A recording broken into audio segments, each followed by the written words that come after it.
So, hey, good morning. I just want to congratulate you for finishing your website assignment in exploration of graphic design. Now we're ready to work on a Cintiq.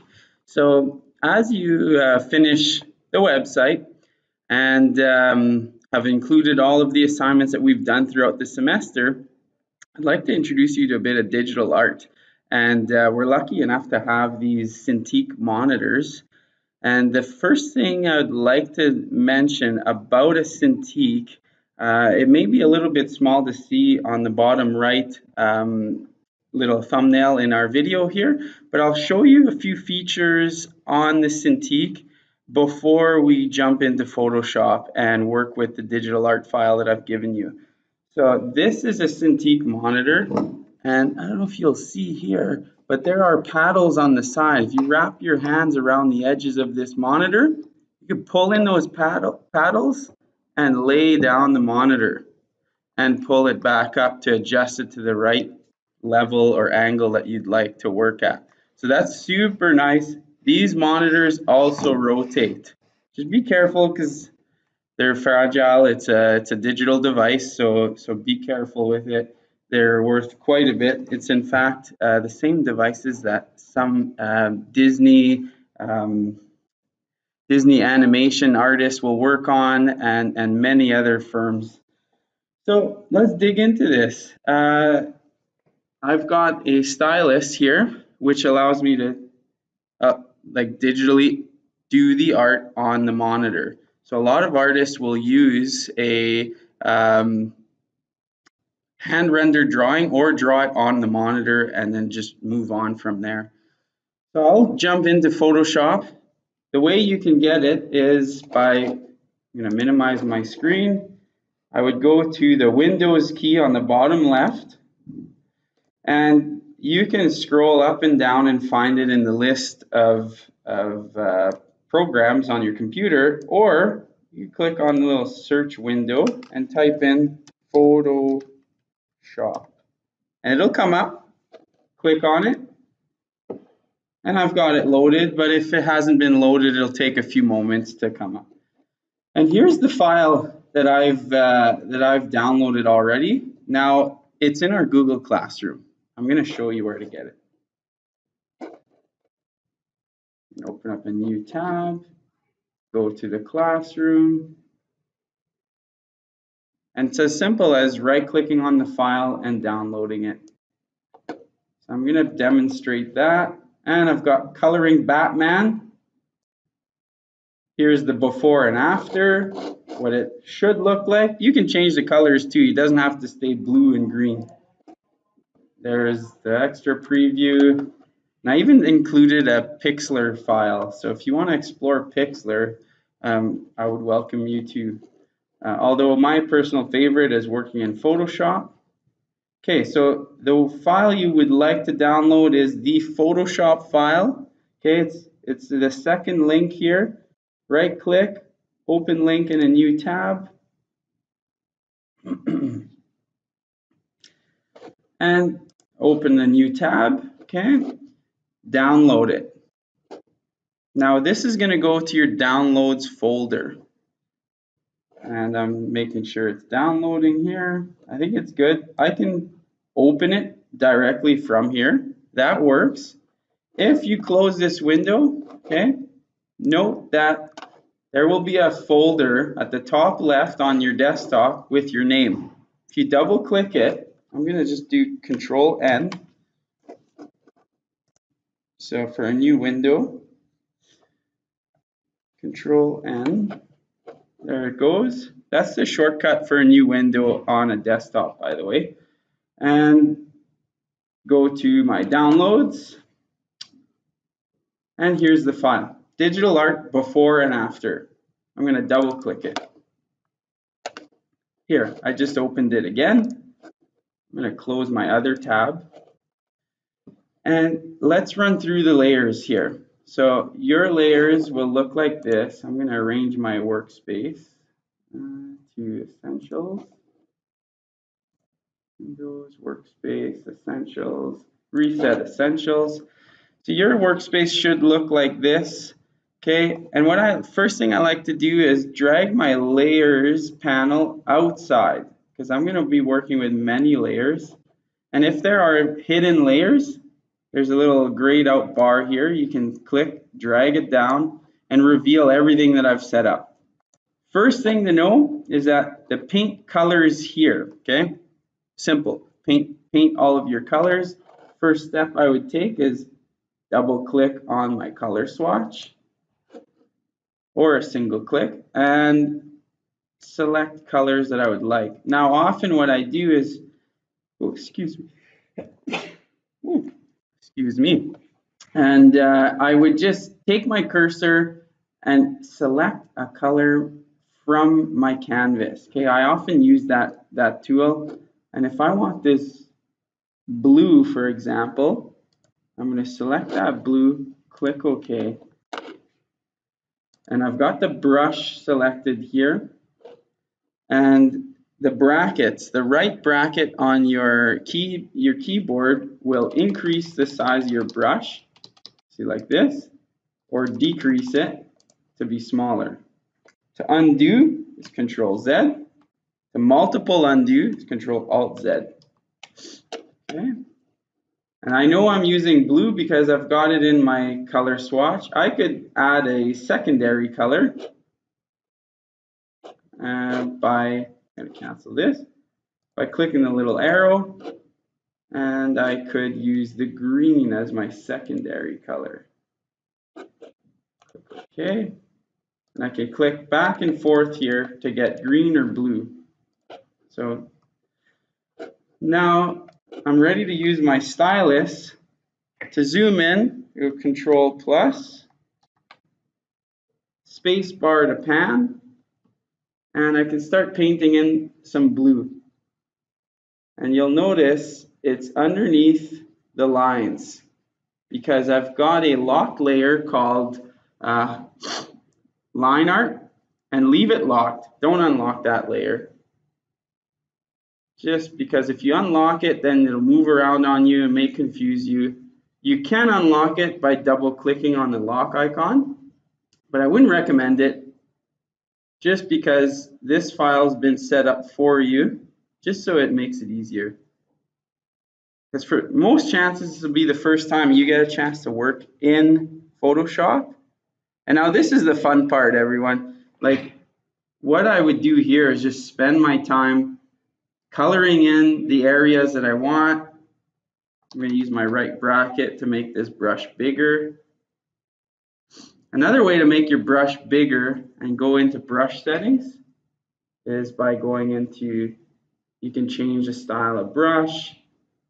Here are all the different types of brushes that you can use. The hardness will make the edges soft of your brush, or really hard, like a hard edge or a soft edge. You can play around with that.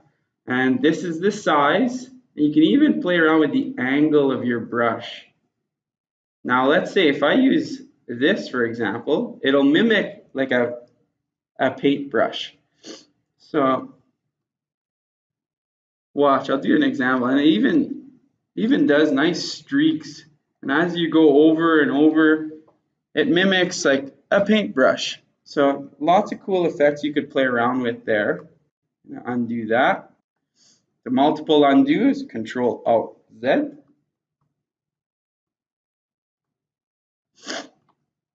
And I'm going to go back to a different type of brush. I'll use this one for example. And if it's too big, you can go over here, change the size of it, and I usually refer to it by dragging over.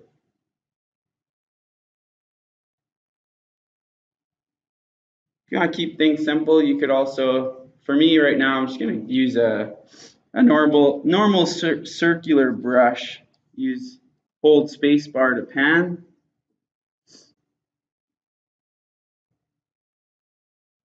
And if I'm not sure what to paint here, I'm going to go Control minus to zoom out. Then I will check my finished art. I included a layer here to show you what that art should look like. And I can turn it on and off, and I can see where the colors would go. So I'm starting there. I got lots to do, and I'm gonna let you impress me by showing me what you can do, and I bet you it'll look better than what I've done here. There's another layer, it says paint black here. Same concept, use the brush. Instead of blue and green, we're gonna click on that little black icon there, and we're just gonna paint in the black. So I can reference, okay, where's my black? I've got black here, and I've got black areas all over the place. So if I want to do around his arm and his shield, take away that finished art there, go in the black, start painting in black. And the black layer is above the color. So anything you paint black is going to cover up colors that you added. So I'll just finish, I'll do this here. Another really nice feature in Photoshop, as you paint, make sure this little icon is selected here. And it allows to detect the pressure sensitivity of the brush. So if I press hard, it'll do a hard stroke. If I press light, it'll do a light stroke. So it gives you the effect like as if you are working with a pen in your hand. Undo that. And it just makes your art look a little more natural, and I can just color it in and be artistic, be creative, be expressive even. Add more lines if you'd like. Thicken up lines. It's your artwork.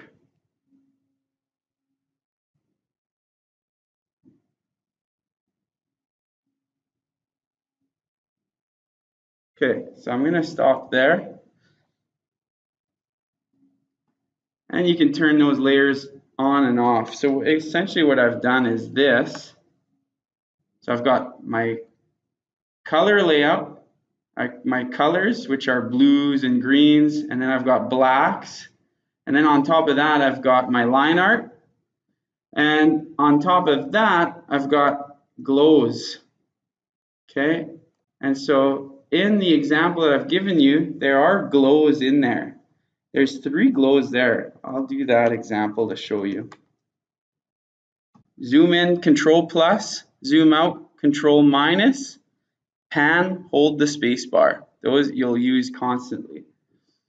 And make sure that you are in the highlight and glow effects layer.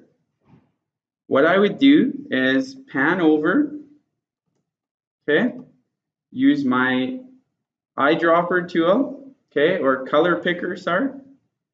Click in this area here, wherever it's white. Click that, and what it does is it picks the color and loads it into your color swatch. So now that I've got that in my color swatch, I'm ready to paint. Double check that you're in the highlight and glow effects. I'm going to hold spacebar and pan over here, and watch what's going to happen. As I color in and take away this background, I'll do it over here because I have a background color. Let's say I want to make this area glow. I just start painting it in.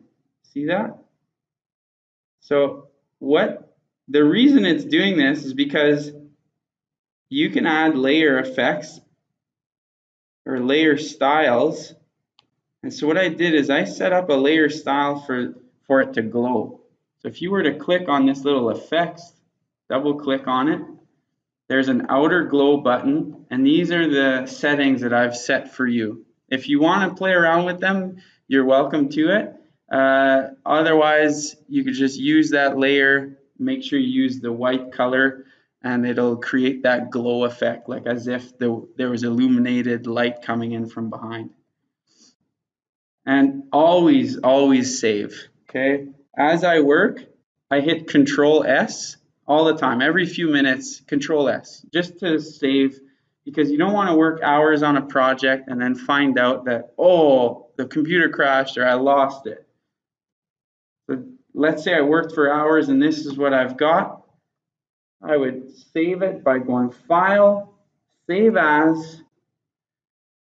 You can keep it as a original Photoshop file if you want to go back and edit this file. So I usually save two versions, a Photoshop file and a JPEG file. So I would save this one, okay? So I've started this, I would save it. I'm going to hit cancel for now. And then I would also go back, go file, save as, and if I'm ready and done with this, I'm ready to upload it to a website or a portfolio, for example, I would just click on this bottom drop-down menu and select JPEG. Okay, so JPEG is the way to go, and then you can easily share that with friends, print it, do all sorts of cool things. So JPEG, save. So in fact, I'm going to save it to my desktop. Click save. You're going to see it's going to include white as a background because we were using transparencies. So I'm happy with this. Click OK. There we go. If I go to my desktop, I should have a JPEG, which is right here. And voila, there's some digital art. And you could work on pages. This would work for comic book art, graphic novels, manga art, anime, anything to do digital. This is the way to go. So thanks for watching. I hope this is fun, and I hope to see you in H2A classroom at SRSS with us in future classes. Take care. Good work.